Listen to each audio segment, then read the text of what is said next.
Sejam bem-vindos à sessão Comunidades de Energia Renovável da Universidade de Coimbra. Vamos dar palavra a Filipe Rafael Rocha, coordenador do Gabinete para o Desenvolvimento Sustentável da Universidade de Coimbra.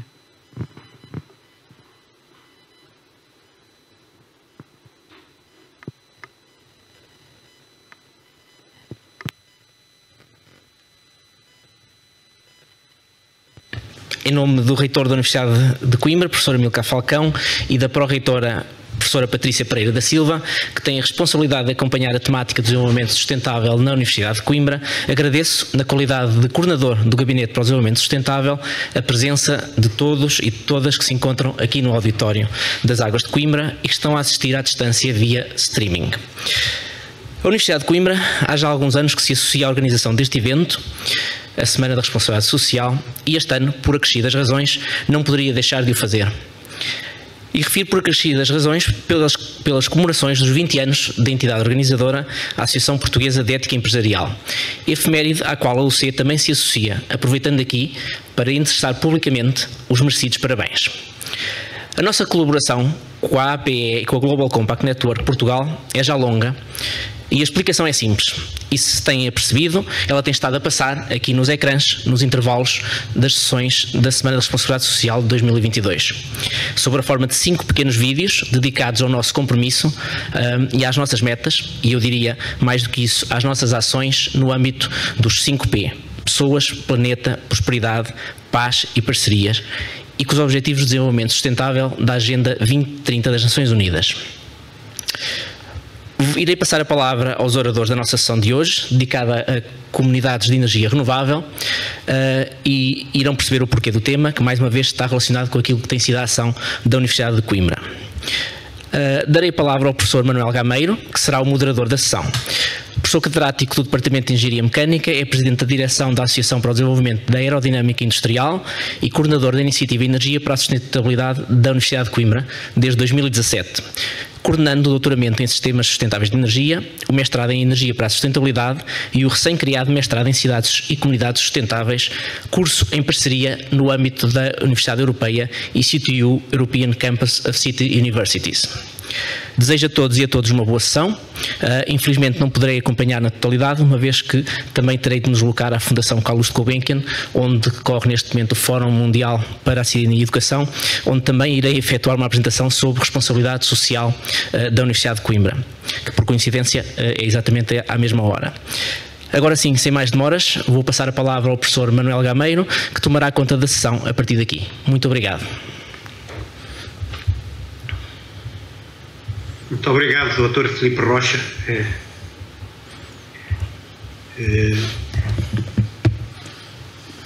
Então, passamos à nossa sessão, que será sobre comunidades de energia renovável.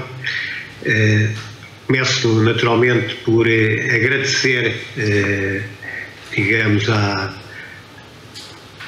organização o convite para moderar esta sessão, nesta Semana da Responsabilidade Social, e, portanto, o meu agradecimento vai também para a minha universidade, digamos, na pessoa do magnífico reitor e também da pró-reitora, a professora Patrícia Pereira da Silva, que teve um papel fundamental na organização e coordenação desta sessão. E também, naturalmente, aos oradores deste painel, o professor Alfredo Dias, vice-reitor da Universidade de Coimbra, a doutora Ana Soares, investigadora de uma das nossas unidades de investigação, do INESC Coimbra, e também o professor José Basílio Simões, neste caso em representação da CleanWatt, mas que é também, portanto, um membro da comunidade universitária da Universidade de Coimbra. Esta sessão, como sabemos, é dedicada às comunidades de energia renovável e, portanto, vamos seguir um formato em que eu começarei por colocar alguma algumas questões. Estas questões terão, digamos, um interveniente principal que inicialmente dará uma resposta, digamos, um bocadinho mais demorada, podendo essa resposta ser ou não apoiada pela projeção de alguns slides, e depois haverá uma fase de debate em que poderão participar inicialmente os membros do painel, mas também as pessoas que estão, os participantes nesta semana da responsabilidade social. Eu penso que as perguntas terão que ser colocadas por escrito, e eu depois, quando chegar à altura, pedirei à organização para, se existirem as perguntas, nos apresentar essas perguntas ou nos projetar essas perguntas. Então, a primeira questão que eu gostaria de colocar, quer dizer, não é só uma questão, é um conjunto de questões, todas elas relacionadas, é para o Dr. José Basílio Simões, e, digamos, a primeira pergunta é: o que é uma comunidade de energia renovável, e quais são as condições ideais para a sua implementação? Como, digamos, a vida não é só facilidades, em todas estas coisas, normalmente há algumas barreiras e problemas que se podem colocar, e, digamos, eu gostaria que pudesse referir também quais são as barreiras e problemas que se podem colocar, quer na criação, quer na consequente fase de exploração. Antes de lhe passar a palavra, eu faria só uma breve introdução, uma breve apresentação do orador. Portanto,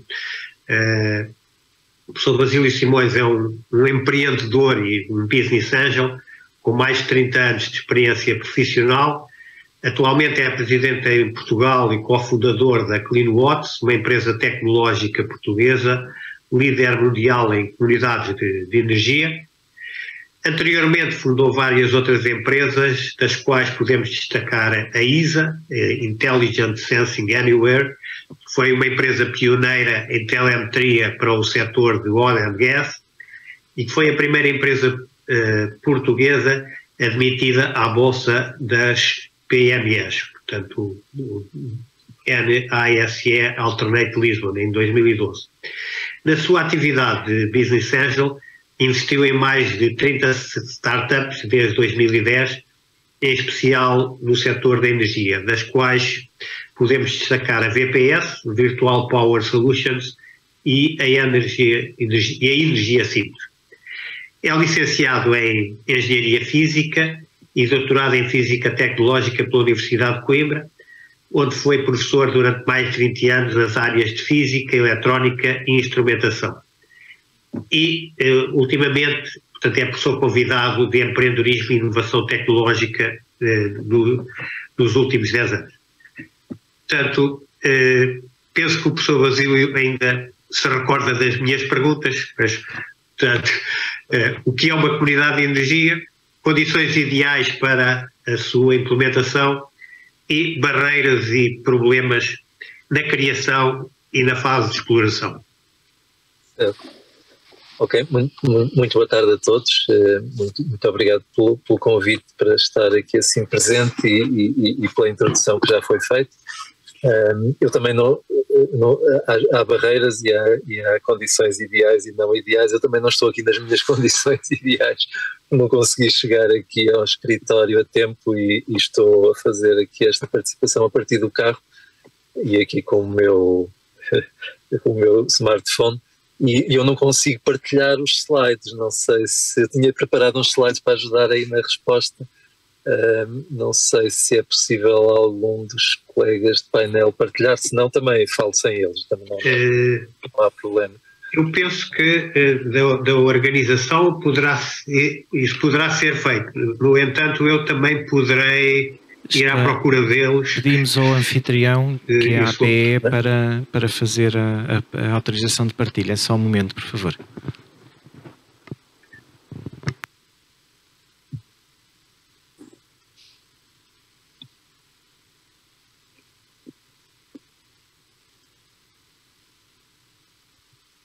Obrigada. Mas interessante, eu posso ir adiantando, de facto. Portanto, as comunidades de energia renovável, digamos, é uma figura jurídica que tem sido desenvolvida ao longo, eu diria, pelo menos ao longo dos últimos 5 anos, a nível da comunidade europeia, mas não só, portanto, nos Estados Unidos, no Brasil, enfim, um pouco por todo o mundo existe este conceito com nomes diferentes. Por vezes falamos dos mercados locais de energia, por vezes falamos em microgrids. Na comunidade europeia, portanto, o nome que se consagrou foi da comunidade de energia. Depois há ali várias vertentes também, pode ser uma comunidade de cidadãos ou pode ser nesta lógica das comunidades de energia renovável que temos em Portugal. Eu penso que neste momento já estão os slides em partilha. Ok. Então, se pudessem passar para o slide seguinte. No fundo, eu começava só por 2 minutos mesmo a apresentar a CleanWatts. Portanto, nós somos uma empresa tecnológica que tem hoje mais de 100 pessoas, a maior parte delas em Coimbra, que é a nossa origem. E, portanto, estamos focados nos últimos anos quase exclusivamente no desenvolvimento de comunidades de energia renovável e na sua otimização e em tudo o que tem a ver depois ligado a isso, com a aceleração da transição energética, e fazendo isso de uma forma local, não é? Portanto, que é não através de grandes centrais que podem estar no Alentejo ou a centenas de quilómetros de distância dos pontos onde consumimos, porque eventualmente há lá muito sol, mas pensando de facto em aproximar o consumo da geração, ou melhor, a geração do consumo. No slide seguinte, portanto, eu estava a começar a explicar o que é uma comunidade de energia, depois tenho um slide que explica isso bem, mas de facto é um processo que, do ponto de vista da legislação, ele é fácil de descrever, mas depois do ponto de vista da implementação tem as suas complexidades, naturalmente. E nós o que procuramos na CleanWatts é com tecnologia, porque somos uma empresa tecnológica, o que pretendemos é, de facto, eliminar essas complexidades e tornar para os membros da comunidade, sejam eles consumidores ou produtores, tornar este facto de participar na comunidade e, portanto, poder beneficiar de energia mais barata, energia limpa, poder que esse facto seja mais simples e, portanto, que todos possamos participar em comunidades de energia renovável. No slide seguinte, eu tenho então, digamos, o que é que será uma representação possível para uma comunidade de energia. Portanto, como eu estava a dizer, as comunidades de energia, Portugal foi dos primeiros países a transpor essa diretiva europeia e, portanto, elas materializam-se utilizando a rede pública, portanto, não precisamos de passar cabos de consumidores para produtores para que estejam na mesma comunidade. Portanto, esta é de facto uma possibilidade que existe utilizando a rede e, portanto, as infraestruturas existentes, e o que nós precisamos é que os consumidores estejam perto do produtor. Esta coisa do que é perto, alguns países não definiram exatamente qual é essa distância mínima, outros optaram por definir. Em Portugal, na primeira versão da lei que saiu no final de 2019 e entrou em vigor em janeiro de 2020, não estava definido exatamente o que é um critério de proximidade, e até nós que, enfim, somos engenheiros ou cientistas, enfim, compreendemos que tem lógica não ser definido essa proximidade do ponto de vista geográfico, porque interessa mais aqui até uma proximidade elétrica e, como eu costumo dizer, 20 km de distância entre um produtor e um consumidor em Trás-os-Montes, do ponto de vista do impacto na rede elétrica, significa menos do que 1 ou 2 km no meio da cidade de Coimbra ou de Lisboa. Portanto, tinha lógica que o critério de proximidade não estivesse definido de uma forma exata. Todavia, é claro que depois tem que haver entidades a aprovar, digamos, a certificar um determinado conjunto de consumidores e produtores como sendo uma comunidade, e se a lei não estabelecer, digamos, algumas regras, esse processo torna-se ainda mais demorado e não é aleatório, não é a palavra, mas difícil de fazer evoluir. E então saiu uma revisão agora no início deste ano em que se definiram o que é que seriam condições que, uma vez cumpridas, a comunidade pode de facto existir e ser licenciada. O que não quer dizer que outras comunidades que não cumpram exatamente essas condições também não o possam ser. Simplesmente, digamos, não passam na via verde e têm que ser analisadas com mais detalhe. Essas condições, portanto, na lei atual portuguesa, correspondem a uma distância de 2 km entre o ponto que produz, que está aqui exemplificado nesta figura, por aqui à direita uns painéis no solo, perdão, ou então alguns painéis também nos telhados desta fábrica aqui à frente, ou daqueles prédios ali atrás. Portanto, a distância entre esses pontos onde está a haver geração e alguns outros que sejam apenas consumidores, como aquele prédio ali à direita, por exemplo. Então, se for numa rede de baixa tensão, são 2 km. Se forem consumidores ou produtores em média tensão, portanto é que nós estejamos a injetar a energia na rede em média tensão, já podemos ir até 4 km, mas temos que estar dentro de uma mesma subestação. Ainda se fosse alta tensão, portanto acima da média, aí já poderíamos ir até 10 km de distância. Depois há algumas exceções, por exemplo, para os consumidores ultra-intensivos, que para esses não há limite de distância, portanto na atual regulamentação da lei portuguesa, embora a lista de consumidores eletrointensivos é muito pequena. Portanto, havendo esta proximidade, é um dos critérios. O outro critério muito importante, talvez o mais importante, é garantir que há um balanceamento, ou seja, que eu tenho a capacidade de consumir nesta zona, portanto, e com os membros que aderem à comunidade, consumir mais quantidade de energia do que está a ser produzida. Porque a lógica, de facto, das comunidades é, de facto, que eu tenha a produção perto do consumo e que isso também ajuda a gerir a rede, porque, naturalmente, se eu produzo perto do consumo, não tenho que estar a transportar energia com as perdas inerentes e com as dificuldades de gestão da rede de distâncias muito longas.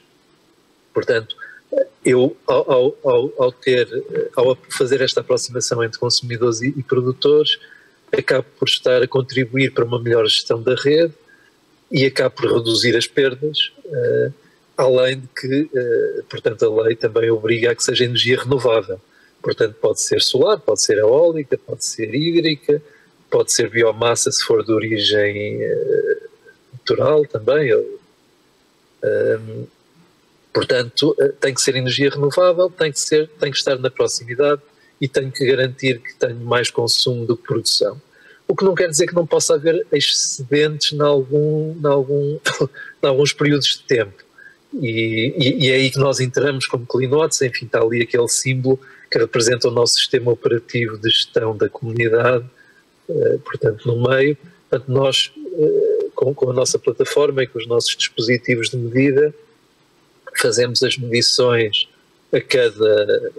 em permanência, portanto, e depois elas são integradas em intervalos de 15 minutos e temos de fazer essa comunicação com o gestor da rede, que é a rede, no caso português, e de forma a informar a cada intervalo de 15 minutos onde é que a energia foi produzida e quem foram os consumidores que receberam essa energia que foi ali assim produzida.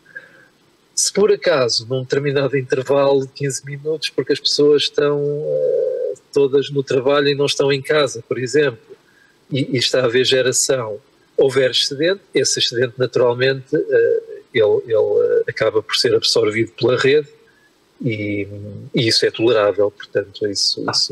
Neste exemplo que está aqui nesta figura, é hipotético, mas estávamos a considerar que há aqui como autoconsumo daquele que é, digamos, aquilo que nós consideramos o cliente âncora da comunidade, ele em autoconsumo está a consumir 50%, depois temos ali 40% em que vários off-takers, vários consumidores estão a absorver e os restantes 10% estão a ser injetados, ou portanto estão a ser absorvidos pela rede.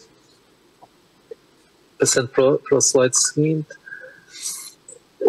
Portanto, porque é que isto é complexo e nós tentamos traduzi-lo de uma forma simples? Porque, de facto, não só há estes membros que eu estive a referir, como seja o produtor e o consumidor, mas temos que ter também a relação com o próprio operador da rede, não é? Aqui está representado o DSO ou TSO, portanto o operador da rede de transporte e distribuição. Acabamos por nos relacionar com as utilities também, porque um membro de uma comunidade de energia, à partida, ele vai continuar a ter ter a energia da rede e, portanto, de receber uma fatura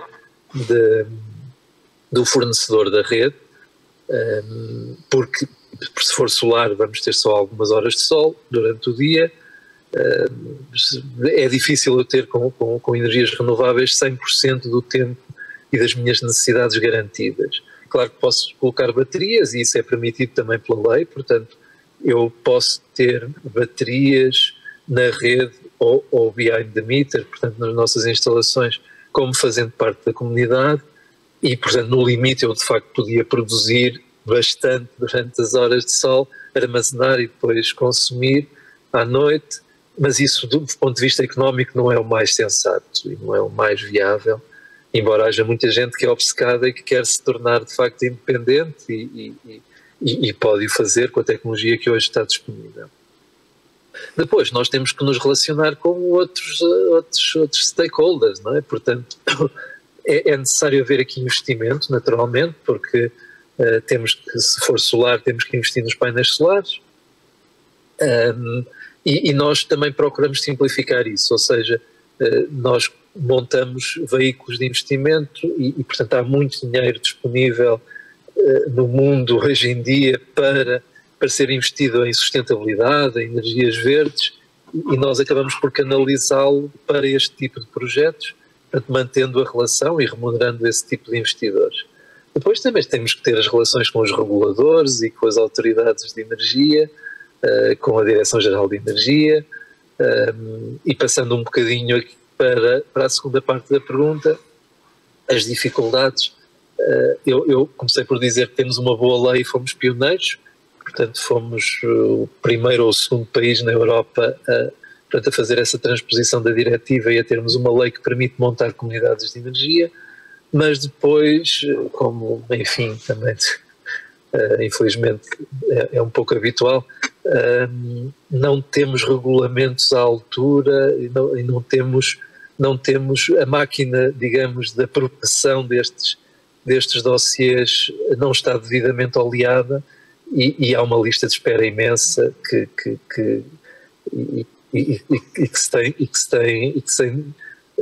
o processo tem piorado ao longo do tempo, portanto nós infelizmente temos alguns processos já há um ano à espera, não é? Portanto,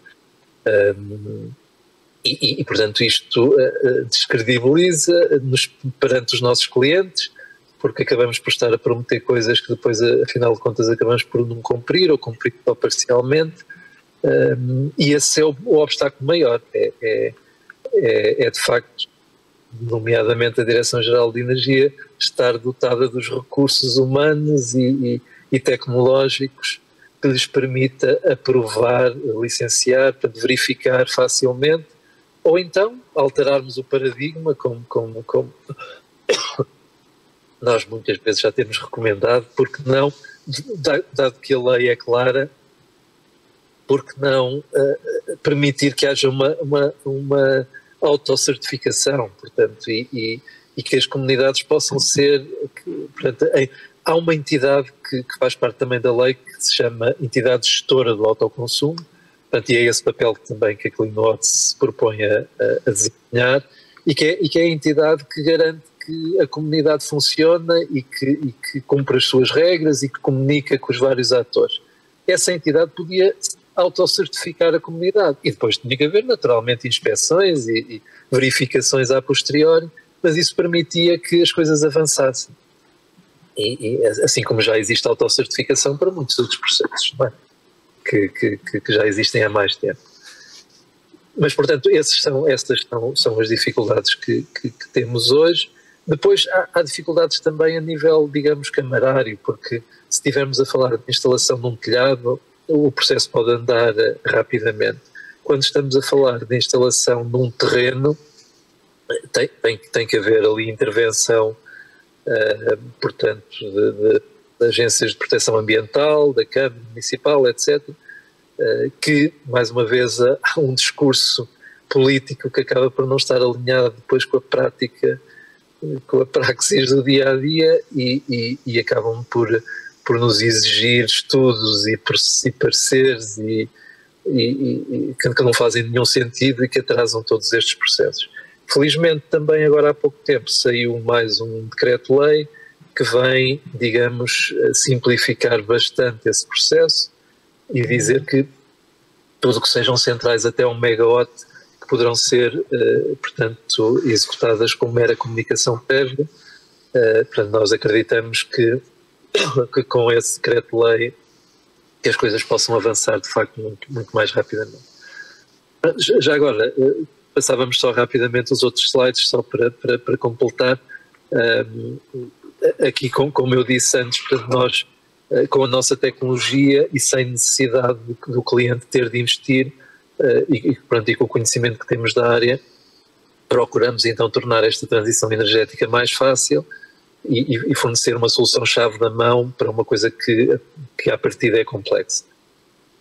Passando para o slide seguinte, portanto aqui uma representação do nosso sistema operativo, portanto com algumas ferramentas que nós chamamos behind the meter, portanto dentro dos edifícios também poder fazer alguma otimização e outras a nível da rede.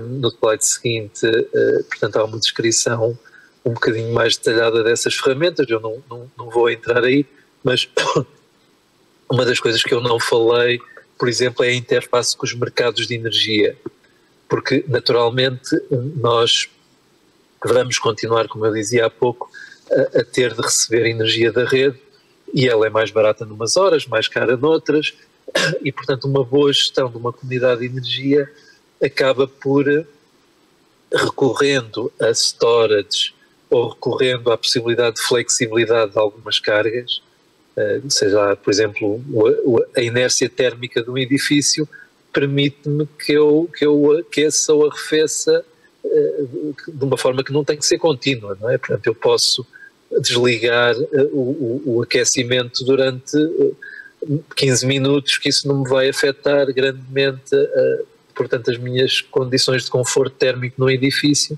e se eu fizer isso de uma forma coordenada, digamos, eu posso ter um impacto na rede bastante positivo e, portanto, ajudar a balancear a rede. E, portanto, nós temos ferramentas também que permitem fazê-lo e quando estamos a otimizar uma comunidade de energia temos em conta também essas possibilidades para, no fundo, maximizar aquilo que é a produção e o consumo dentro da própria comunidade e, se houver necessidade de comprar fora ou de vender para fora, para o mercado, também fazer isso nos momentos óptimos e com isso aumentar a rentabilidade deste mercado local. Passando ao seguinte, enfim, participamos de alguns projetos europeus, alguns junto com a Universidade de Coimbra e com outras universidades, onde procuramos simular e estudar e desenvolver os algoritmos necessários para todos estes processos. e no slide seguinte temos aqui aquilo que é o que temos hoje feito em Portugal. Portanto, nós temos já cerca de 120 comunidades de energia contratadas. Até ao final do ano teremos cerca de 65 já instaladas, embora muito poucas ainda com o licenciamento da DGEC, mas pelo menos aquilo que é o autoconsumo, a parte do autoconsumo, aquilo que é o edifício que tem o telhado já beneficia portanto, de energia mais barata. Isto representa cerca de 40 megawatts de energia distribuída e com um potencial de chegar até 30 mil consumidores. Com aquilo que temos hoje, até ao final do próximo ano, queremos mais do que duplicar estes números. No slide seguinte há uma visão de outras partes do mundo onde estamos, não é? Portanto, temos equipas nos Estados Unidos, na Europa, aqui em vários países, Espanha, Itália, temos um distribuidor também no Japão, e a origem da empresa veio das empresas anteriores que foram referidas, onde nós fazíamos gestão de energia em edifícios e continuamos a fazer. Portanto, ao todo nós gerimos mais de 2 terawatt-hora de energia por ano em mais de 2.000 edifícios, e o que estamos agora progressivamente a fazer é, digamos, a trazer estes edifícios para comunidades de energia e portanto, poder com isso conferir-lhes um benefício adicional. Eu penso que este era o último slide e espero, pronto, aqui um pouco também a questão dos objetivos de desenvolvimento sustentável que nós procuramos endereçar, não é? Desde logo a pobreza energética, porque as comunidades de energia, há pouco não referi, mas não só o facto de estarmos a produzir energia verde é uma energia mais barata do que a energia que hoje compramos no mercado, mas também as comunidades de energia beneficiam de um estatuto em que os custos de transporte da energia são mais baixos. E o que é lógico, porque estamos a usar só ali o last mile da rede elétrica. E portanto, juntando esses dois fatores, nós conseguimos, apesar de termos que fazer um esforço para criá-la e geri-la, ainda assim conseguimos que a energia chegue mais barata aos consumidores, e essa é a lógica, e portanto podemos fornecer energia mais barata e com isso podemos ajudar a combater a pobreza energética, podemos ajudar a descarbonizar, e portanto estes são os nossos valores e os objetivos de desenvolvimento sustentável que procuramos fazer cumprir. E penso então que terminei, espero não me ter demorado mais que os 15 minutos que tinham sido propostos.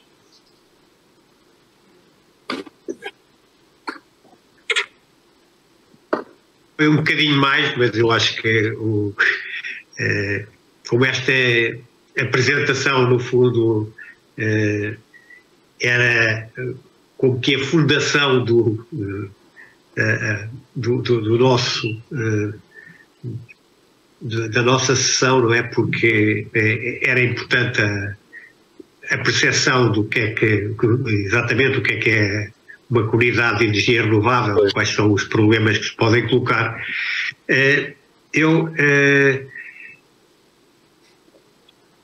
Acho que estão a aparecer algumas perguntas que colocadas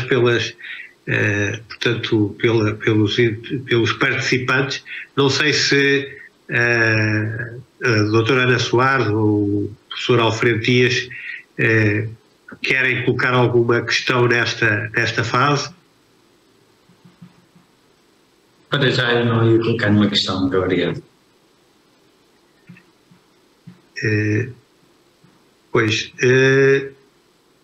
Bem, então se calhar eu posso... temos uma questão que é uma pergunta se basta a energia ser renovável para conter atributos de sustentabilidade.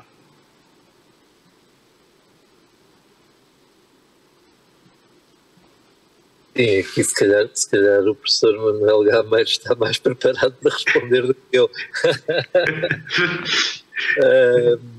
Quer dizer, eu à partida, claro que às vezes estas perguntas têm rasteiras, não é?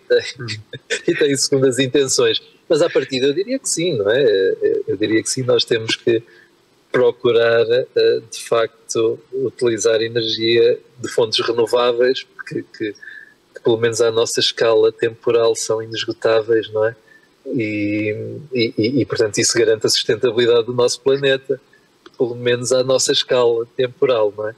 Agora, claro que se nos vierem começar a querer fazer aqui o ciclo de vida das baterias ou dos painéis, enfim, depois há muitas teorias sobre isso. Eu quero acreditar que o mundo não está todo enganado e que os nossos engenheiros e cientistas não andam enganados e que, portanto, isto, sem dúvida nenhuma, que estamos num caminho de sustentabilidade e não ao contrário, não é?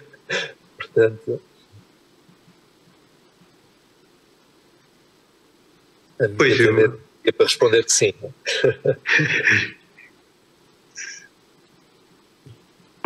Pois, mas agora temos uma pergunta seguinte, que é se a Universidade de Coimbra recolhe dados sobre a utilização de energias renováveis nas suas cadeias de abastecimento, ou seja, junto dos vossos fornecedores.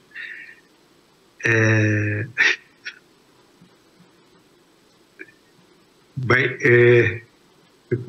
todos os fornecedores, de certeza que não é? Pelo menos, digamos, há algumas coisas que eu compro e que não faço necessariamente esta pergunta, não é? Mas não sei se o professor Alfredo Dias tem alguma coisa que queira dizer sobre este assunto. Portanto, efetivamente nós não temos essa informação detalhada para todos os fornecedores, nem tal seria possível. Naturalmente temos para aquilo que é o enquadramento normal do fornecimento de energia elétrica, é isso basicamente que nós fazemos em relação aos nossos fornecedores. Não sei se temos mais alguma questão. Senão eu se calhar aproveitava para colocar aqui uma pergunta também, se puder então. Sim, força. E a questão que eu colocava e depois eu também irei falar um pouco sobre isso, mas eu acho que isto é uma ferramenta, é um veículo muito interessante para desenvolver o uso sustentável e as energias renováveis. Mas eu, quando ouço aqui o colega Basílio Simões falar das dificuldades, fico um pouco preocupado.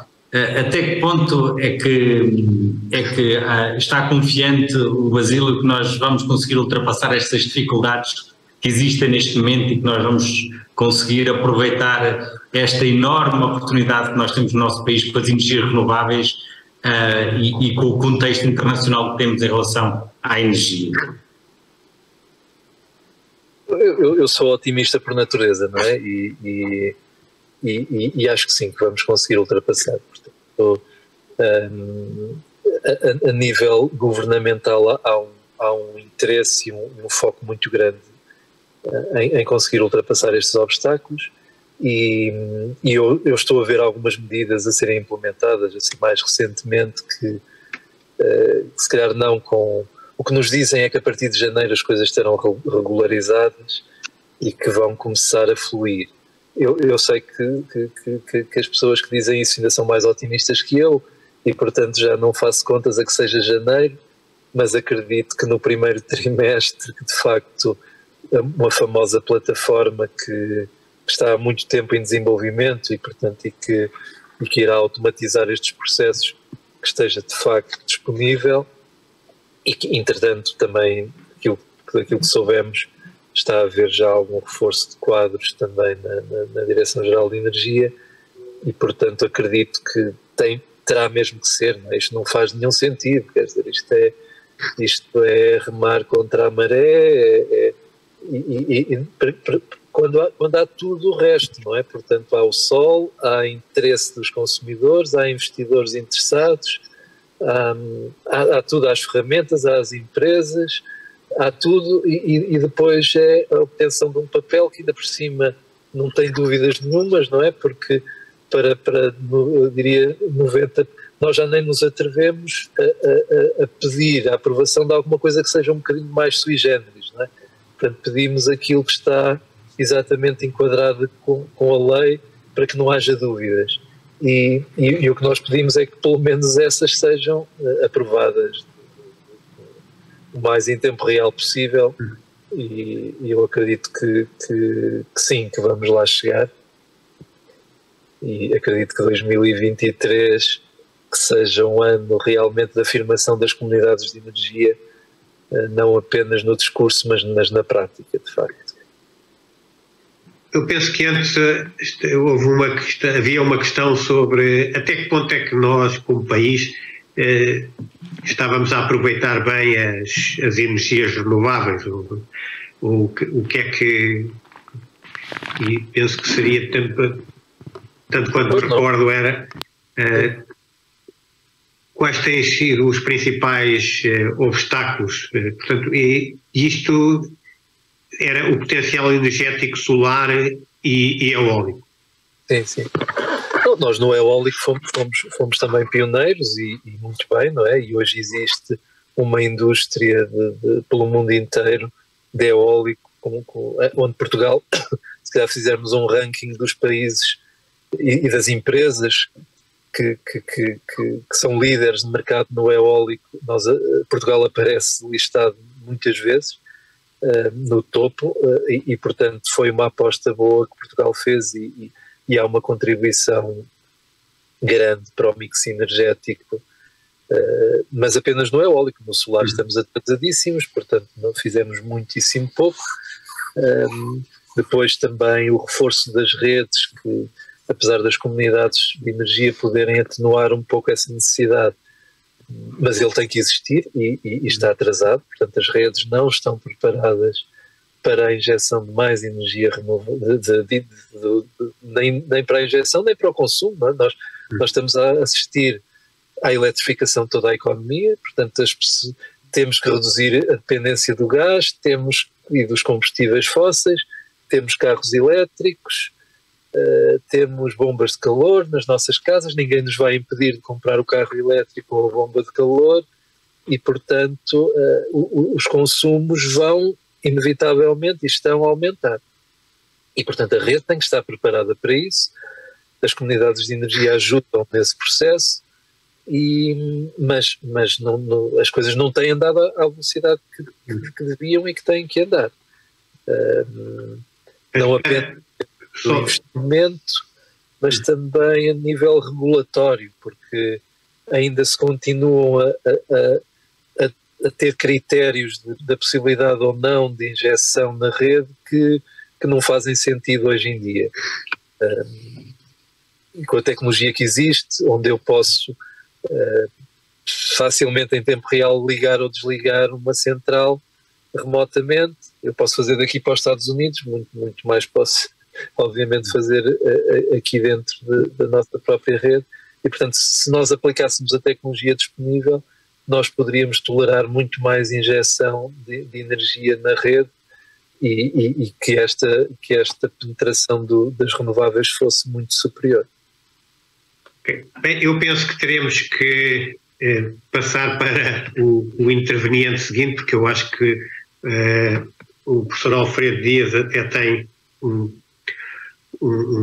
compromisso que vai ter que estar dentro de algum tempo, e digamos a minha questão era quais é que são os planos da Universidade de Coimbra enquanto uma instituição de ensino superior que gera um grande património imobiliário, portanto, e que também é um grande consumidor de energia. Quais é que são os planos relativamente à implementação deste conceito da comunidade de energia renovável?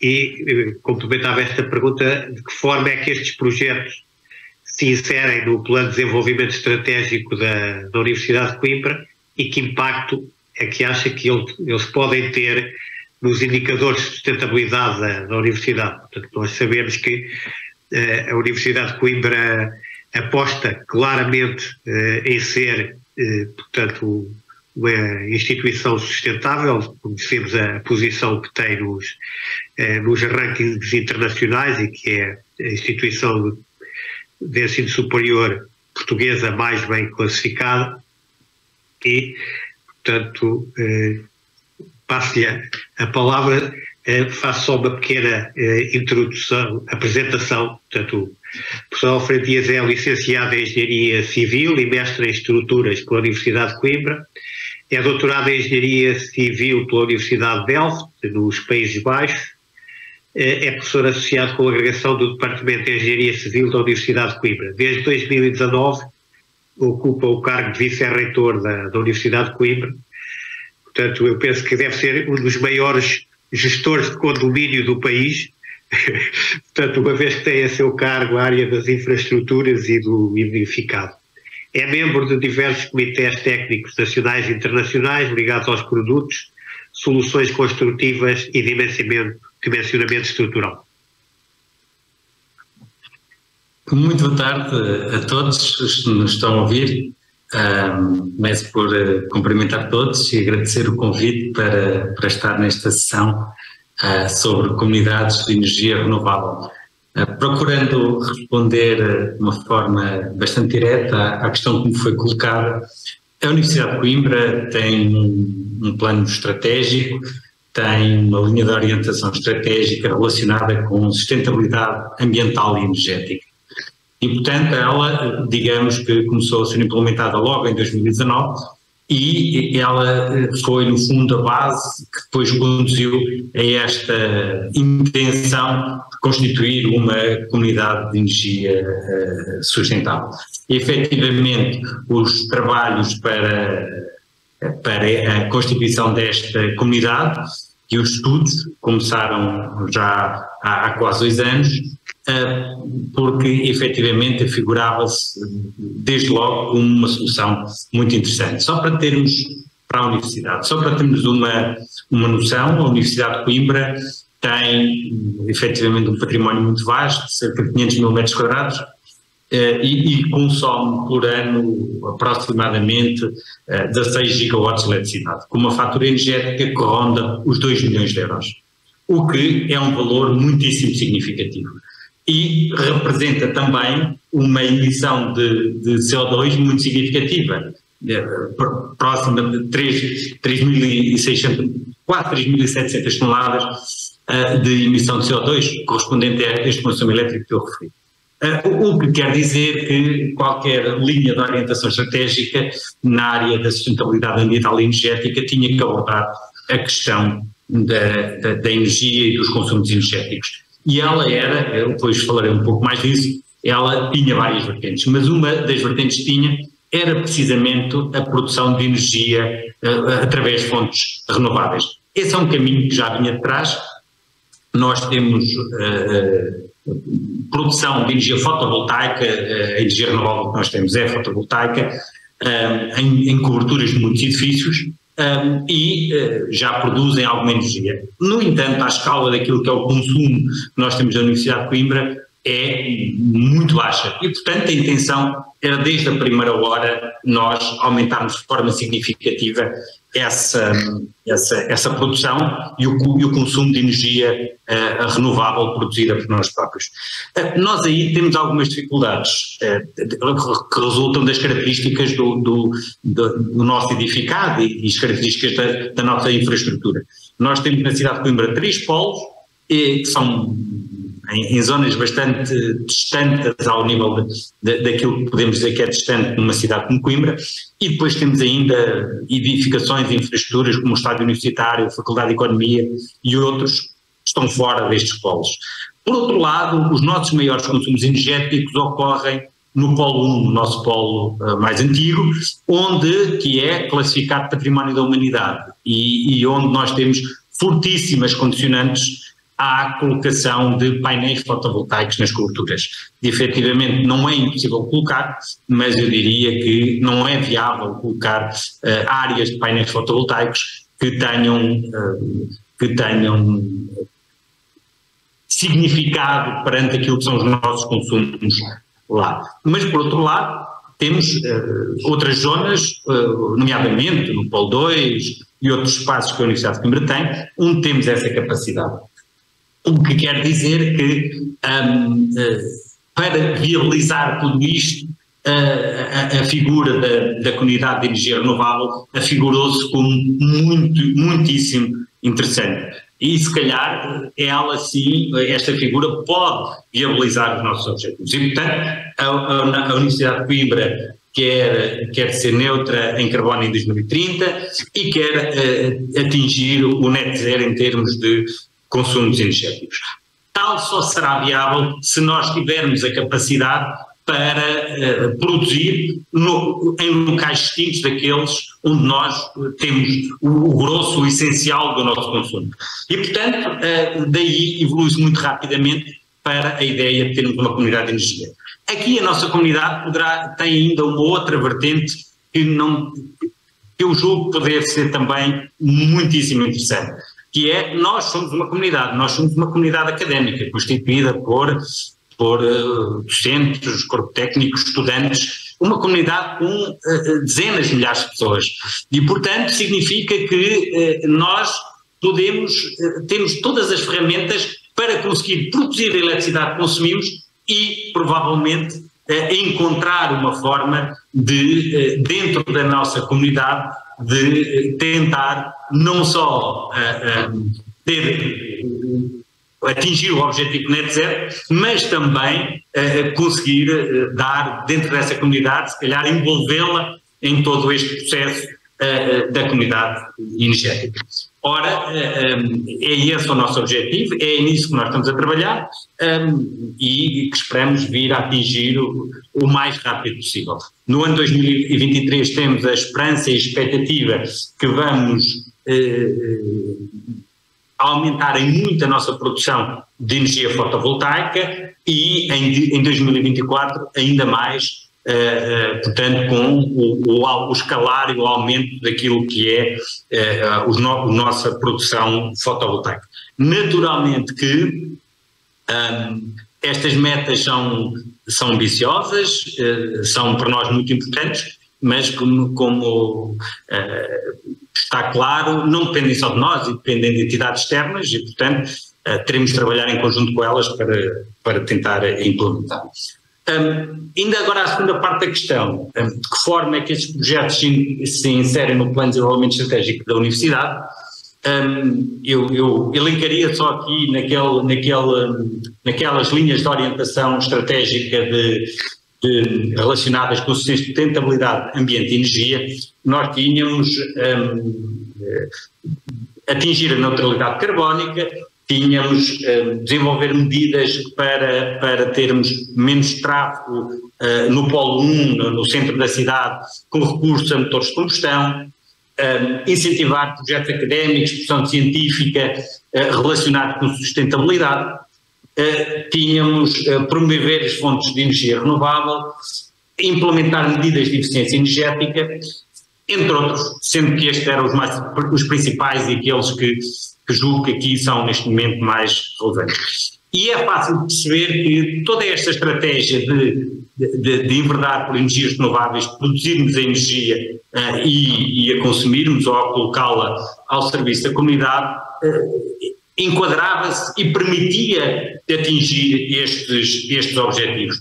E alguns até certamente de formas inovadoras e disruptivas de os atingir. Mas a verdade é que as coisas mudaram e nós, no meio do processo, houve uma disrupção muito grande nos mercados de energia, em particular por causa da guerra da Ucrânia, e é fácil hoje perceber que o impacto que uma comunidade de energia como esta pode ter para a Universidade de Coimbra pode ser hoje muito maior do que aquilo que nós antecipávamos inicialmente.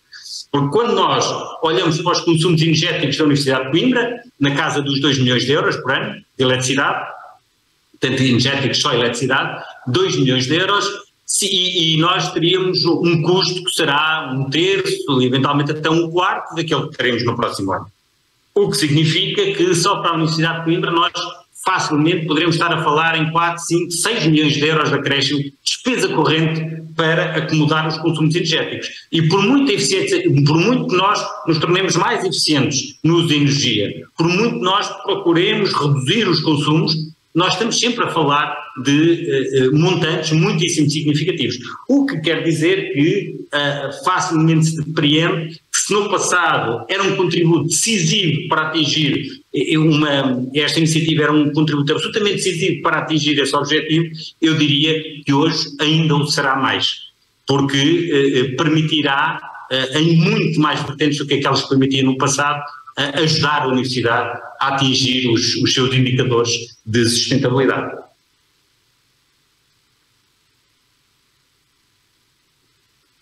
Eu penso que, quer dizer, além dos indicadores de sustentabilidade, será também uma ajuda em termos económicos, não é? Também estamos a falar da sustentabilidade económica.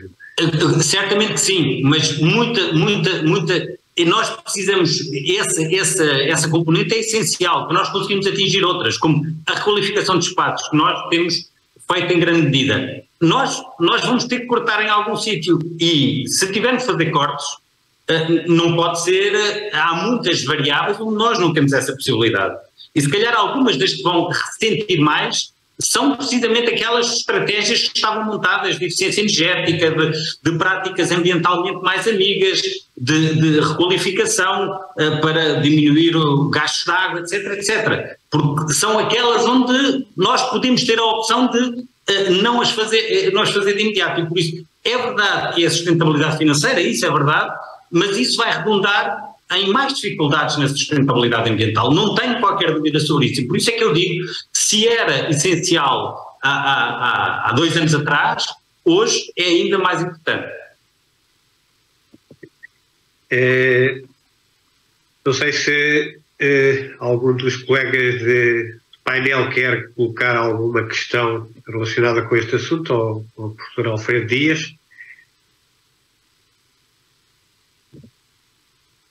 Eu penso que o professor Alfredo Dias também deve estar no seu limite de tempo, não é? Ou perto disso. Ainda tenho mais uns minutinhos para umas questões, se elas existirem. Efetivamente eu tenho outro compromisso a seguir, mas tenho mais alguns minutos, se alguém quiser colocar alguma questão. Terei todo o gosto em responder. Ou não sei se há questões colocadas tanto no Mentimeter,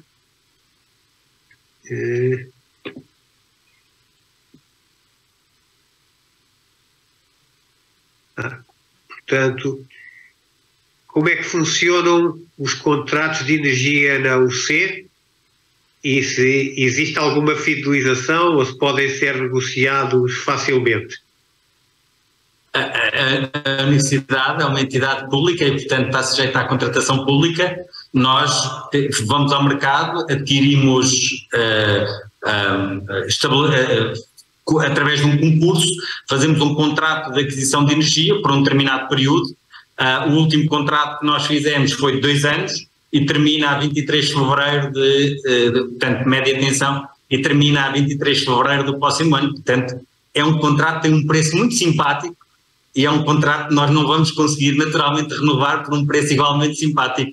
Portanto, mas são as regras da contratação pública, são contratos por tempo, por um determinado período de tempo, que a Universidade entende que é o mais adequado, e que tradicionalmente eram de 2 anos.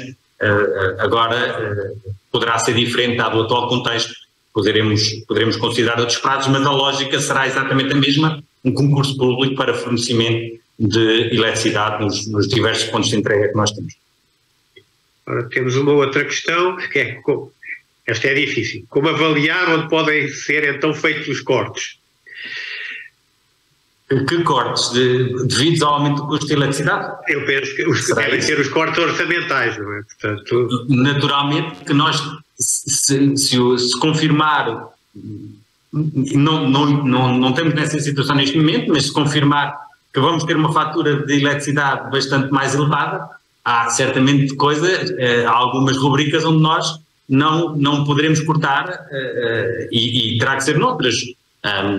Nomeadamente, há gastos correntes que nós temos que ter para funcionamento e para a nossa operação, seja gasto em recursos humanos, em consumíveis, tudo o que seja, e depois, se calhar, em algumas rubricas, como de investimento, vão ter que aguardar por melhores dias. E por isso é que eu referia que há aqui um efeito colateral negativo. Se nós tivermos de despender mais dinheiro em gastos correntes com energia, se calhar muitos dos investimentos que gostaríamos de fazer em eficiência energética, em requalificação, para a eficiência hídrica, para a acessibilidade, se calhar vão ter que aguardar um bocadinho, por exemplo, nessas áreas. Mas naturalmente que isso é algo que tem que ser muito bem amadurecido, cuidadosamente analisado e pensado, porque os impactos podem ser muito significativos. E aqui uma última questão: como se classificam os vários edifícios da UC em termos de desempenho energético? E depende muito, naturalmente. Claro. Infelizmente, o nosso património é um património muito vasto, muito diverso. Infelizmente, muito dele não se classifica muito bem.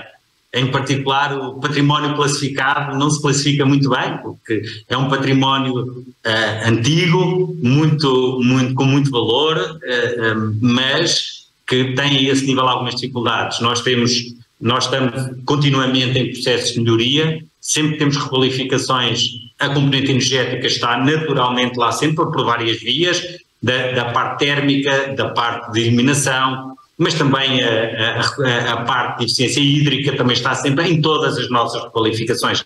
Agora, num património que tem 500 mil metros quadrados, a nossa capacidade de intervenção é limitada a uma pequena parte desse património. Portanto, nós haveremos de conseguir atingir níveis bastante melhores nos edifícios, na maioria dos nossos edifícios, mas vai demorar certamente bastante tempo. Mas, por exemplo, a obra mais icónica que nós temos neste momento é o Paço das Escolas, não é? O antigo Palácio Real, onde muito daquela intervenção, para além da componente estética que está à vista, tem a ver com eficiência energética, nomeadamente colocação nas coberturas de isolamentos e a caixilharia, por exemplo, que mantendo totalmente o caixilho, que foi um enorme desafio, manter o caixilho, respeitar todos os requisitos que tivemos que respeitar por questões patrimoniais, com a colocação de vidro duplo, que, por exemplo, só isso nos vai permitir não só melhores condições de conforto, mas poupanças energéticas bastante significativas. Pois eu penso que, de qualquer maneira, nós tivemos ainda esta semana aqui na Energia para a Sustentabilidade uma apresentação da parte da Agência de Energia, da ASEAN, em que nos foi chamada a atenção exatamente sobre tudo aquilo que aí vem para os próximos anos em termos da requalificação dos edifícios, porque o ritmo de construção, nós mexemos para aí em 2% do parque edificado ao ano. Portanto, se não atuarmos sobre o parque existente, nunca mais conseguiremos reduzir o peso que os edifícios têm no consumo energético. E, portanto, eu acho que passaríamos então à última questão,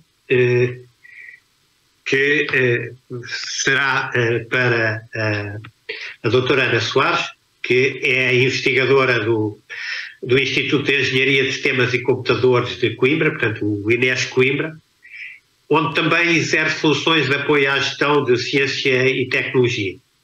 É a professora auxiliar convidada e coleciona a gestão inteligente de energia e edifícios e a gestão de energia elétrica. Entre junho de 2016 e dezembro de 2020, trabalhou no Flemish Institute for Technological Research,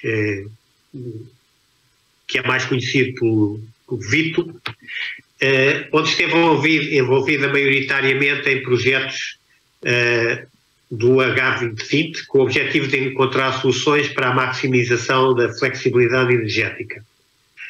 Durante este período contribui também na escrita de propostas de projetos e estudos preliminares para a Comissão Europeia. Aqui, digamos, não está escrito, mas eu posso dizer que, portanto, a doutora Ana Soares é doutorada em Sistemas Sustentáveis de Energia pela Universidade de Coimbra, porque fui presidente do júri do doutoramento, com grande prazer. Portanto, as perguntas que tinha para colocar eram: quais são as principais questões de investigação que são colocadas pela criação, implementação e exploração das comunidades de energia renovável, e de que formas é que essas questões estão a ser abordadas pela comunidade científica, nomeadamente nos grupos de investigação da Universidade de Coimbra. Olá, em primeiro lugar começo por cumprimentar e agradecer este convite. E de modo também a não perdermos mais tempo e não nos alongarmos, passo já às questões. Eu acho que aqui a principal questão que se coloca para nós, como investigadoras, é esta questão das comunidades de energia. Que vantagens é que elas trazem para os vários intervenientes? Como é que se pode, para um consumidor final, tirar partido delas? Porquê é que se fala tanto na questão da flexibilidade energética? O que é esta questão da flexibilidade energética? Mas, vindo no contexto de investigação, para conseguir responder a estas questões, é necessário traçar aqui primeiro o quadro. É necessário começar por identificar os vários agentes que estão envolvidos nas comunidades de energia e que já foram tão bem referenciados logo no início pelo professor Basílio. Analisar realmente quais são os desafios que estão associados à implementação das comunidades de energia, que também já foram referidos durante estas apresentações. Avaliar então os vários modelos de negócio que estão possíveis, porque estamos aqui a falar de diferentes intervenientes que têm diferentes objetivos que nem sempre são os mesmos, chegando por vezes inclusive a ser conflituosos. E depois entramos mais realmente na parte do que é que está a ser feito em termos de investigação. Portanto, identificando já claramente que tecnologias é que já estão disponíveis no mercado, o que é que já está implementado, o que é que contribuem para a implementação das comunidades energéticas, entra-se na questão da flexibilidade energética. Mas o que é esta questão, o que é isto da flexibilidade energética? E isso é algo que eu também quero aqui apresentar de uma forma bastante simples, para que seja fácil de compreender, e também a questão de como é que pode ser ativada e gerida esta flexibilidade energética. Aproveito para dizer que algumas destas questões também já foram respondidas na apresentação do professor Basílio, e outras questões que eu aqui tenho também já foram referidas na apresentação do professor Alfredo Dias. Portanto, em termos de identificação dos vários agentes que estão presentes nas comunidades, temos os consumidores, que são pessoas que têm as suas casas, por exemplo, e que se limitam a consumir energia da rede sem pensar muito bem de onde é que ela vem, como é que é produzida. Eles próprios não têm quaisquer fontes de produção de energia, mas por outro lado temos os autoconsumidores, que já estão a produzir energia localmente e já têm algum mais conhecimentos em termos de o que é que se passa na rede à sua volta. Para além disso, temos todas as empresas tecnológicas, temos os retalhistas, temos a rede de distribuição, a rede de transporte, agregadores, temos os vários agentes políticos, reguladores, e nestas comunidades de energia cria-se toda uma ligação que é difícil para pessoas comuns, para nós conseguirmos estar a avaliar o que é que se passa em cada momento, quem é que está a tirar partido das comunidades de energia, quais são os interesses que estão associados a cada um deles. Há desafios que já foram referidos. Há desafios económicos, nomeadamente em questões de investimento, o que é preciso para investir nas comunidades de energia, quais são que estão associados, se há mecanismos de financiamento, se há apoio, se não há. Há questões sociais, desafios sociais e comportamentais. As próprias pessoas não sabem ainda muito bem o que é isto das comunidades energéticas, de energia, que vantagens podem tirar delas ou não. Há questões também institucionais, há também questões ambientais. As pessoas cada vez estão mais sensibilizadas para o problema das alterações climáticas e têm algumas noções do que é que pode ser feito, mas muitas vezes não podem ir mais além do que aquilo que já fazem, por vezes por falta de conhecimento. E também há desafios tecnológicos, se bem que importa dizer que, de facto, já há infraestruturas de medição e comunicação, tal como já foram referidas, que permitem a implementação na prática das comunidades de energia. Em termos de modelos de negócio para as comunidades de energia, o grau de complexidade pode variar muito e varia desde o facto de haver comunidades de energia cujo investimento e liderança é efetuado por entidades externas, indo depois, ou passando depois para as comunidades que surgem do próprio interesse comum dos próprios membros, que pode ter a ver, por exemplo, com a localização.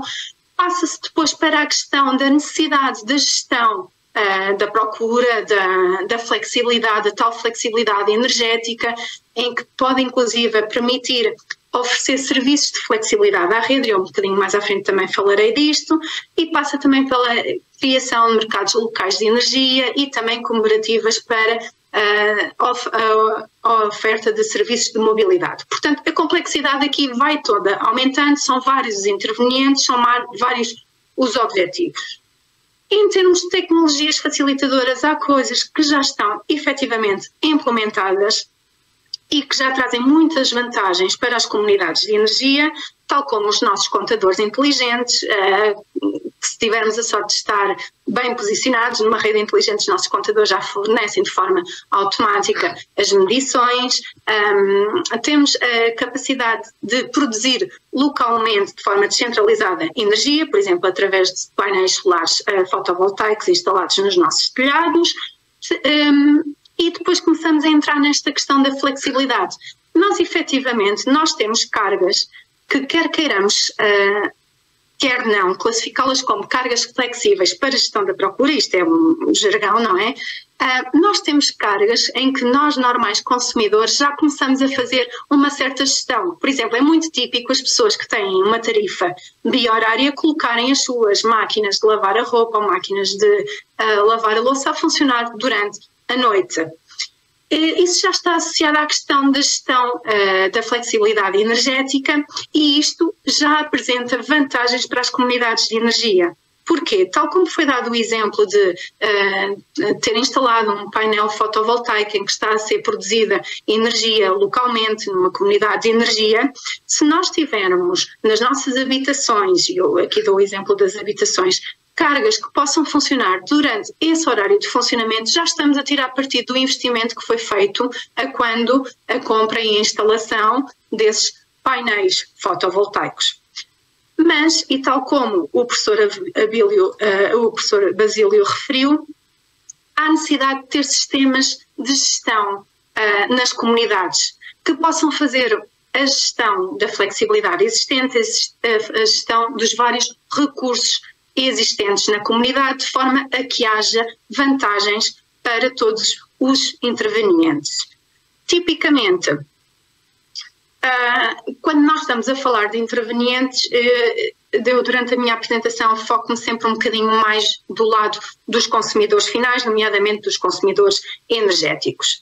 E acho importante apresentar aqui o que é para nós definido como o que é para nós definido como flexibilidade energética. Tal como eu referi um bocadinho atrás, a flexibilidade energética, ao fim e ao cabo, é uma característica que está associada ao uso de determinados equipamentos que, por normas, nós temos na nossa habitação e que podem ser geridos de acordo com vários aspectos, quer seja a questão da tarifa, em que é mais barata, por exemplo, durante o período vazio, durante a noite, do que durante o dia, quer seja de acordo com a produção que esteja disponível numa comunidade de energia, quer seja de acordo com as próprias necessidades dos utilizadores. Esta flexibilidade energética que está presente nas comunidades de energia pode e deve ser estimulada e, de certa forma, controlada por exemplo, novas entidades que podem ser chamadas de agregadores. Mas quando eu estou a falar da flexibilidade energética e de cargas que podem ser controláveis, a que é que eu me refiro tipicamente? Refiro-me então a equipamentos que nós temos nas nossas casas e cujo funcionamento pode ser antecipado ou pode ser adiado, tal como máquinas de lavar roupa, máquinas de secar roupa. Refiro-me a sistemas tal como o ar-condicionado ou os termoacumuladores, em que nós podemos alterar a temperatura que está definida e, claro que tem implicações a nível do consumo de energia, mas isto pode trazer vantagens, especialmente se estivermos preocupados com a questão da produção de energia local, tirar o máximo partido da produção que é produzida local, local, ou então minimizar a fatura da eletricidade, e também veículos elétricos e sistemas de armazenamento. Já foi referido que esta questão dos sistemas de armazenamento ainda tem a desvantagem de serem bastante caros, economicamente podem ainda não ser bastante viáveis, mas de facto, em termos de investigação, é algo sobre a qual nós também nos temos debruçado bastante. Como é que nós podemos tirar partido dos veículos elétricos, dos sistemas de armazenamento, das baterias, para precisamente armazenar energia, quando é mais conveniente, e depois usá-la mais tarde. Em termos de comunidades de energia, nem todas as pessoas que estão envolvidas numa comunidade de energia são também produtoras, também já percebemos isso por estas apresentações aqui hoje, mas todos podem tirar partido dos vários recursos que existem nas comunidades, tanto para produzir energia localmente, como a nível da ativação da flexibilidade energética, que pode ser depois usada de forma conveniente, por exemplo, para ajudar a rede de distribuição, se houver necessidade, algum evento, alguma necessidade espontânea que haja para, por exemplo, diminuir o consumo momentaneamente ou até, quem sabe, aumentar o consumo. Portanto, esta questão da flexibilidade energética anda, de certa forma, a par com a questão das comunidades de energia. No entanto, como eu já referi, há diferentes intervenientes aqui em que já foram listados alguns e há também diferentes objetivos em jogo. Em termos de investigação, o que nós fazemos no INESC Coimbra, com os nossos alunos na Universidade de Coimbra, é realmente utilizar modelos que nos permitem obter mais informações sobre os problemas que estão em jogo, explorar soluções e avaliar os impactos associados. Portanto, são modelos que permitem capturar a complexidade que está, neste caso, associada às comunidades de energia, não é? Ao próprio planeamento das comunidades de energia, incluir isso no processo de decisão, portanto, incluir as várias perspectivas e as preferências dos vários agentes envolvidos, o que permitirá também facilitar a aceitação e a implementação das soluções propostas. Portanto, alguém que não perceba tão bem quais são as vantagens de uma comunidade de energia, se vir que as suas preferências e as suas perspectivas, os seus objetivos estão a ser respeitados, também se tornam mais abertas a fazerem parte destas comunidades de energia. Para além disso, permite também explorar diferentes possibilidades de decisões e quais são as consequências associadas e também assumir certos compromissos quando a avaliação de certos aspectos que nem sempre são concordantes entre si.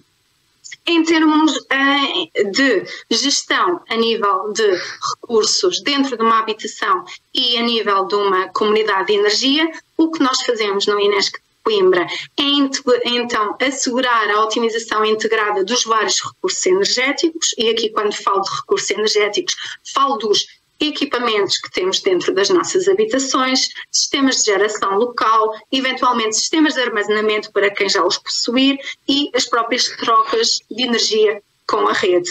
Todos nós, nas nossas habitações, nós sabemos que nós pagamos pela potência contratada e nenhum de nós quer estar a pagar demasiado. Não é? É um termo que nós estamos a pagar todos os dias e que não queremos estar a pagar demasiado por isso. Muitos dos nossos trabalhos que nós desenvolvemos em termos de investigação têm, por exemplo, em consideração esse aspecto. Portanto, são trabalhos que estão intimamente ligados com o que se passa na realidade e em que, tipicamente, é sempre considerado como objetivo que o consumidor tenha a menor fatura de energia possível, salvaguardando, no entanto, que faz um uso confortável dos vários equipamentos que tem dentro da sua habitação. E isto extrapola-se depois para uma comunidade. Portanto, o objetivo destes modelos é realmente explorar a flexibilidade dos membros das comunidades de energia no que diz respeito à operação das várias cargas, de acordo, por exemplo, com sinais de preço, com a energia que é produzida localmente e eventuais restrições da rede. Tal como eu disse há bocadinho, estamos a falar de diferentes intervenientes, tipicamente quando falamos do consumidor final, dos membros de uma comunidade de energia, estamos a falar em questões estamos a falar no objetivo de minimizar a fatura de energia, minimizar a energia comprada à rede, também minimizar a energia que é exportada para a própria rede, mas também minimizar a própria insatisfação, desconforto que é sentido pelo próprio utilizador quando se vê privado de usar os seus próprios equipamentos. Por outro lado, há outros objetivos que podem vir mais do lado do distribuidor, do operador de rede, que pode estar relacionado com as perdas na rede, com variações de tensão, e há também os objetivos mais em termos sociais e relacionados com questões ambientais, porque de facto há pessoas que se preocupam com as suas emissões e que sabem que quanto mais energia consumirem, se não for proveniente de fontes renováveis, realmente estão a contribuir ainda mais para o aumento das emissões. Por outro lado, depois há objetivos que se prendem com maximizar a autossuficiência, e aqui o professor Basílio tinha referido a existirem aquelas pessoas que querem realmente fazer uso de sistemas de armazenamento, estarem o mais possível desconectadas da rede, não é? Por outro lado, temos também a questão dos lucros. Toda a gente quer maximizar os seus lucros, não é? Minimizar os custos que têm associados e maximizar os lucros. A questão da fiabilidade do sistema. Nós não queremos ligar um interruptor da luz em nossa casa e de repente não ter energia na nossa casa, não é? Portanto, há aqui diferentes objetivos que estão sempre em jogo e que nós temos em conta nos modelos que nós desenvolvemos. Onde é que estes modelos vão atuar a nível de uma comunidade de energia? Imaginemos um aparelhozinho que tem a capacidade de recolher, receber informações relativas aos vários equipamentos que estão a ser usados, à informação proveniente da produção descentralizada de energia. Os nossos modelos vão então atuar a esse nível, comunicar, receber informação e decidir o que fazer, como fazer, o que fazer com a energia, como a partilhar com os restantes vizinhos, quando é que deve ser ligado ou desligado a uma carga, isto tendo em conta que previamente é definido umas certas, o que eu chamei aqui de funções objetivo, para realmente estarmos todos de acordo relativamente ao qual o objetivo desse modelo que está implementado nesse sistema de gestão dentro dessa comunidade. Obviamente que temos também restrições associadas, nós não podemos produzir energia a partir dos painéis, usando painéis fotovoltaicos durante a noite, não é? Portanto, há restrições associadas às próprias fontes renováveis, há também limites associados aos próprios sistemas de armazenamento e ao controle das várias cargas, há também limites orçamentais e há também a questão dos mecanismos de faturação.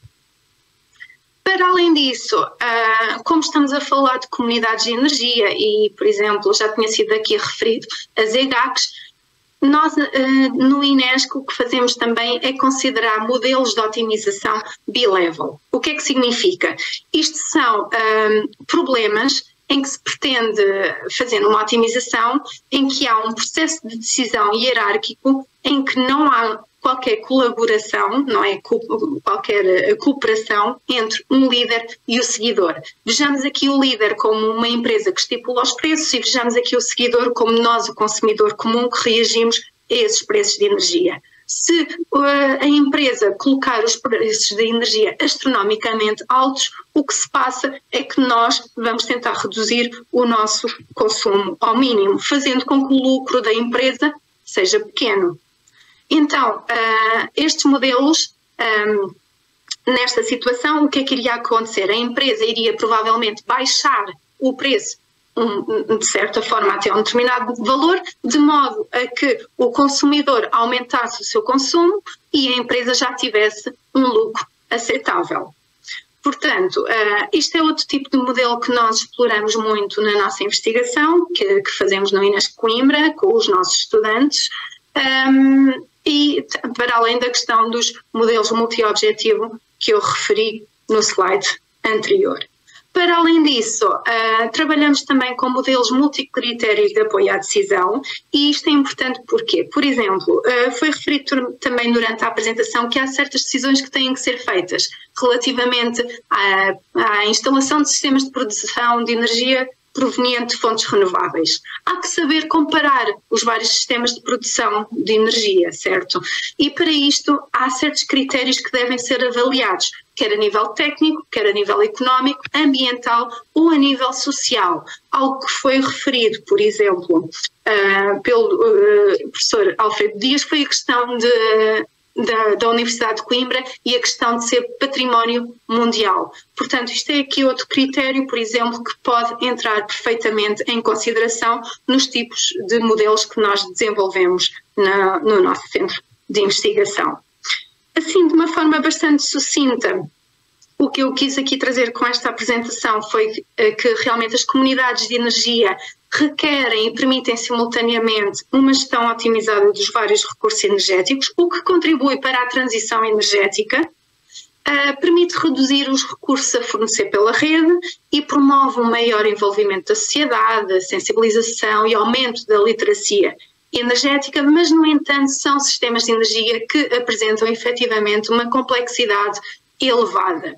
Envolvem várias partes interessadas, partes estas que têm objetivos e interesses distintos e que chegam por vezes a ser de facto conflituantes entre si. De forma a realmente conseguir atingir na sua plenitude comunidades de energia e que garantam o seu sucesso, há que saber avaliar e há que avaliar estas questões sob diferentes dimensões, quer a nível económico, político, institucional, social, comportamental e por aí. Para além disso, este novo conceito, não é? Esta implementação das comunidades de energia exige na prática a implementação de novos serviços, de novas competências, em que há que garantir a interdisciplinaridade das abordagens que estão a ser usadas e há que também saber aprender com experiências de sucesso e também de insucesso, tanto a nível nacional e internacional. Portanto, algumas das dificuldades que estão a ser experienciadas, tanto aqui em Portugal como lá fora, é importante estarmos contextualizados, saber fazer uma leitura adequada e retirar alguma lição disso. E muito obrigada. Muito obrigado, doutora Ana Soares, pela, digamos, por sistematizar desta forma toda esta informação em tão pouco tempo. Ora, não sei se teremos questões da parte dos participantes. Eu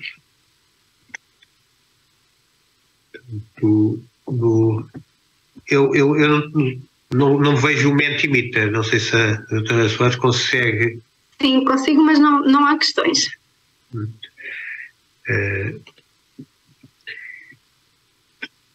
Digamos, foi tão clara que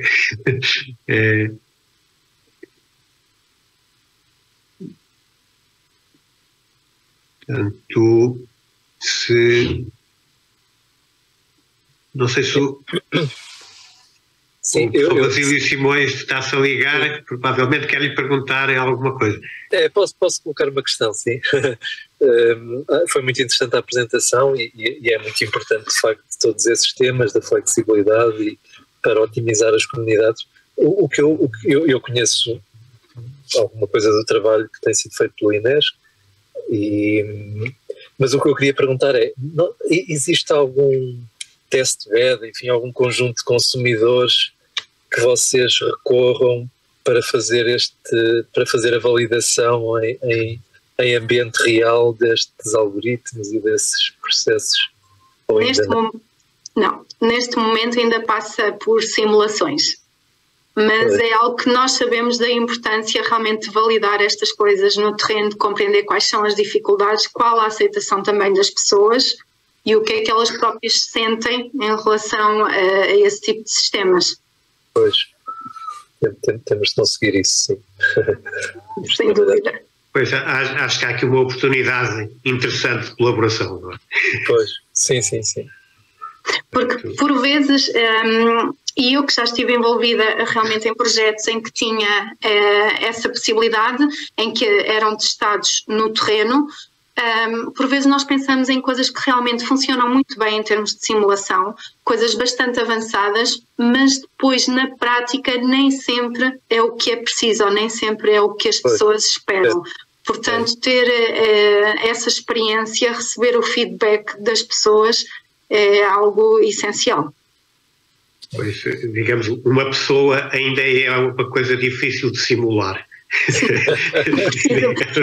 Mas é com muito orgulho que eu digo que nós no INESC já temos bastante capacidade de incluir a parte comportamental nos nossos modelos, mas de facto nada substitui uma pessoa real. Claro. Bem, eu acho que estamos mais ou menos a chegar à hora em que é suposto finalizarmos. Digamos, eu agradeço imenso a vossa participação e, digamos, a qualidade das vossas intervenções. Penso que foi um contributo importante para,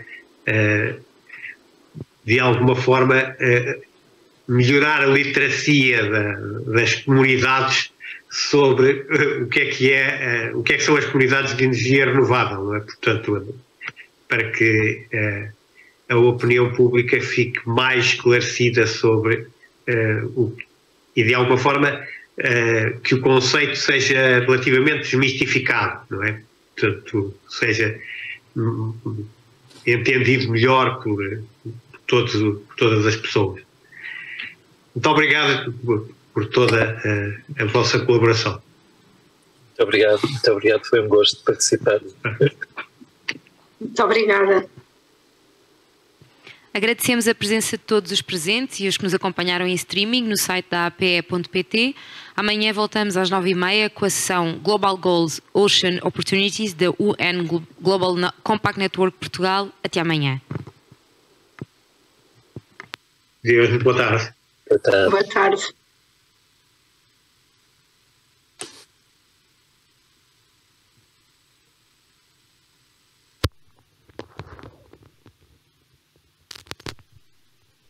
E dificilmente vai ser possível concretizar os objetivos propostos sem o envolvimento de toda a comunidade universitária.